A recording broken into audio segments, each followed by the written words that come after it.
বন্ধুরা, আমরা চলে এসেছি আরও একটি জামাতে ডিজাইন করে। তোমাদের এবার বলতে হবে আমি জামাটার মধ্যে কি ডিজাইন করেছি এবং কি কি দিয়ে আমি ডিজাইনটা করেছি তোমাদের বলতে হবে। তো খুবই সুন্দর একটা জিনিস করেছি।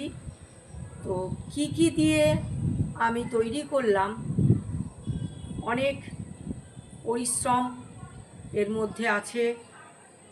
তো মাথায় যে টায়রা টিকুলিটা বানিয়েছি সেটাই বা কী দিয়ে বানিয়েছি সেটা তোমাদের বলতে হবে কমেন্টে। বন্ধুরা, দুজনের পরিশ্রমে এই জামাটা বানানো হয়েছে।